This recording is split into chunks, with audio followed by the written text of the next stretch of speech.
ఆనాడు ఏ ఇంట పెళ్లి జరిగిన గాని గౌరవంగా మత్తుగుండేది. తల్లిదండ్రి పెళ్లి సంబంధము చూస్తే సచ్చినట్టు మచ్చి సంబూరపడుదురు. ఇవేమి రోజులు పాడు బీడుగాను సినిమాల చిత్రమో చదువు విచిత్రమో.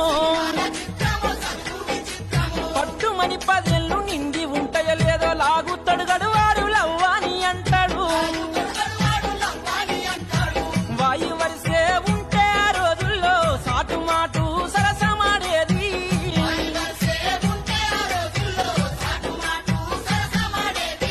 లోకమంతా చెడిపోయేదుడు అక్క చెల్లని